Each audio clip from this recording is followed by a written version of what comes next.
یہ تو اللہ کی طرف سے تقسیم اور تقدیر ہے۔ کسی کو بے مقصد کاموں میں تھکا دیں، کسی کو اپنی راہوں پہ چلا دیں۔ کتنے خوش نصیب ہیں وہ لوگ جن کی ہر صبح شام راہ الہی اور یاد الہی میں بسر ہوتی ہے، جن کے کردار گفتار سے اللہ کی یاد، آخرت کی فکر بیدار ہوتی ہے۔ کیا ہوا مشکلیں بڑھ گئیں؟ سنو، مشکلیں جتنی بڑھیں گی تم اللہ کے اتنے قریب ہو جاؤ گے، اور جتنے اللہ کے قریب ہو جاؤ گے مشکلیں اتنی ہی چھوٹی ہوتی جائیں گی۔ اچھے سے اچھے پھول کی مہک بھی کچھ دن بعد ختم ہو جاتی ہے، لیکن اچھے اخلاق اور اچھے سلوک کی مہک انسان کی موت کے بعد بھی رہتی ہے۔ انسان اپنے لیے بہترین چاہتا ہے، انسان کو بنانے والا بدترین کیسے چاہ سکتا ہے؟ حالات واقعات سے اپنی قسمت کو جج کرنا درست نہیں ہے۔ بیماری کسی قبر کی نشانی نہیں ہے، حادثہ کسی سزا کی علامت نہیں ہے، کسی خواہش کا ادھورا رہ جانا رب کی ناراضگی کا عکس نہیں ہو سکتا۔ حالات سے، ماحول سے یا دکھوں کی وجہ سے اپنے لیے خالق کی محبت کو جج کرنا درست نہیں ہے۔ نفع دکھائی دینے والی چیزوں سے زیادہ نہ دکھائی دینے والی چیزوں سے ظاہر ہوتا ہے۔ یونیورسٹی میں ڈگری ملتی ہے، ہاتھ میں پکڑتے ہیں، لیکن اللہ کی طرف سے مقام ملتا ہے جو پیشانی پر روشن ہوتا ہے، جس کی شہرت فرشتوں میں ہوتی ہے، جس سے فضل عطا ہوتا ہے۔ تقدیر اور قسمت سے زیادہ طاقت دعا میں ہوتی ہے جو عرش تک کو ہلا سکتی ہے۔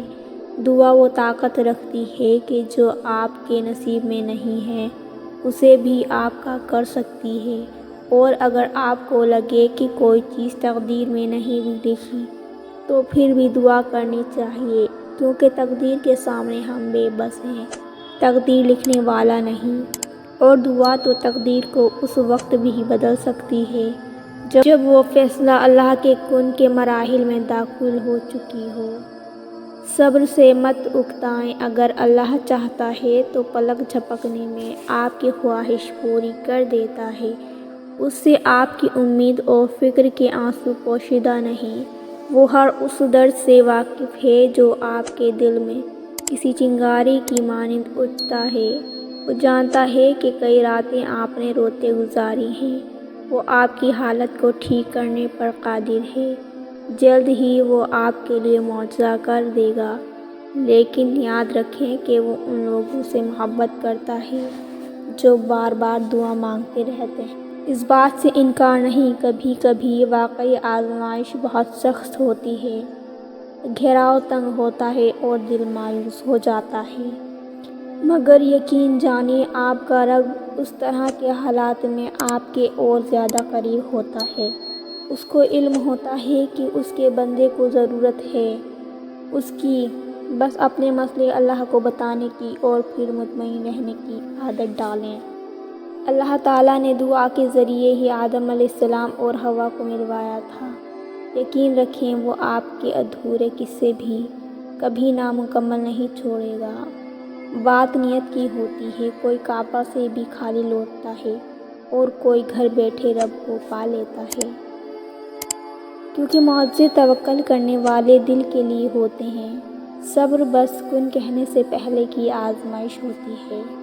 تمہیں اللہ کا وعدہ یاد رکھنا ہے، تمہیں یہ یاد رکھنا ہے کہ اللہ صبر کرنے والوں کو پسند کرتا ہے۔ تمہیں یہ کبھی نہیں بھولنا کہ اللہ نے صبر کرنے والوں کا ہمیشہ ساتھ نبھانے کا وعدہ کیا ہے۔ تمہیں اللہ کے وعدوں پہ یقین رکھ کر آگے بڑھتے جانا ہے، لیکن تم پھر بھی دعا مانگنا مت چھوڑنا، تم پھر بھی اللہ کو پکارنا مت چھوڑنا۔ آزمائش تمہیں ہمت ہار جانے کی ہر ممکن وجہ دے گی، لیکن تم اللہ کی محبت کے لیے آگے بڑھنا ہے۔ صبر تمہیں توڑے گا، تمہارے وجود کو ریزہ ریزہ کر دے گا، تمہیں اتنا تھکا دے گا کہ تمہیں لگے گا جیسے یہ تمہاری کہانی کا اختتام ہے۔ تہجد میں بہائے گئے تمہارے آنسو معجزوں کی نشانی ہیں۔ سنو، تم صبر کے ساتھ اس کے فیصلوں کا انتظار کرتے رہو، اللہ بہترین رستے بنا کر تمہیں تمہاری منزل تک پہنچانے والا ہے۔ صبر کر لو یہ سوچ کر کہ جو ہو رہا ہے اس میں اللہ کی مصلحت اور تمہاری بہتری ہے۔ رب نے اگر دینا نہ ہوتا تو وہ قرآن میں کن فیکن کا ذکر کیوں کرتا؟ اللہ یقین رکھو ساری دعائیں قبول ہوں گی انشاءاللہ۔ صبر کی رسی کو مضبوطی سے تامے رکھنا چاہیے، ہاتھ جتنے بھی زخمی ہو جائیں، درد جتنا بھی بڑھ جائے، کیونکہ ایک وقت آئے گا جب ان زخمی ہاتھوں پر مرہم لگایا جائے گا اور یہ مرہم میرا رب خود لگائے گا۔ اللہ ہر معجزے سے پہلے تم پر ایک آزمائش ضرور بھیجتا ہے۔ تم اگر آزمائے جا رہے ہو تو سمجھ جاؤ کوئی بہت بڑی خیر ہونے والی ہے۔ اپنے ڈر، کمزوری، گھبراہٹ، تھکن یا کوئی بھی چیز جو آپ کو کمزور کرتی ہے اسے دعا میں تبدیل کر دیا کریں۔